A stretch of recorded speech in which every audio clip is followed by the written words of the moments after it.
Bienvenidos al plan que no te puedes perder estas navidades. Bienvenidos al mercadillo gourmet del Parque Grande José Antonio Labordeta.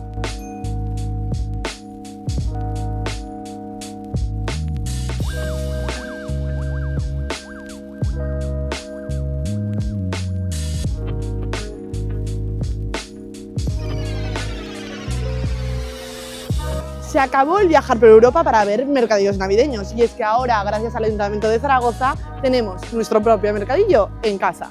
Desde el pasado fin de semana y hasta el próximo día 5 de enero podrás disfrutar de un sinfín de propuestas: gastronomía, artesanía, música, espectáculos y todo con sello aragonés.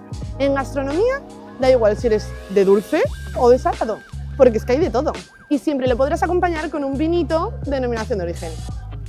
¿Qué más quieres? Ven y no te pierdas esta cita.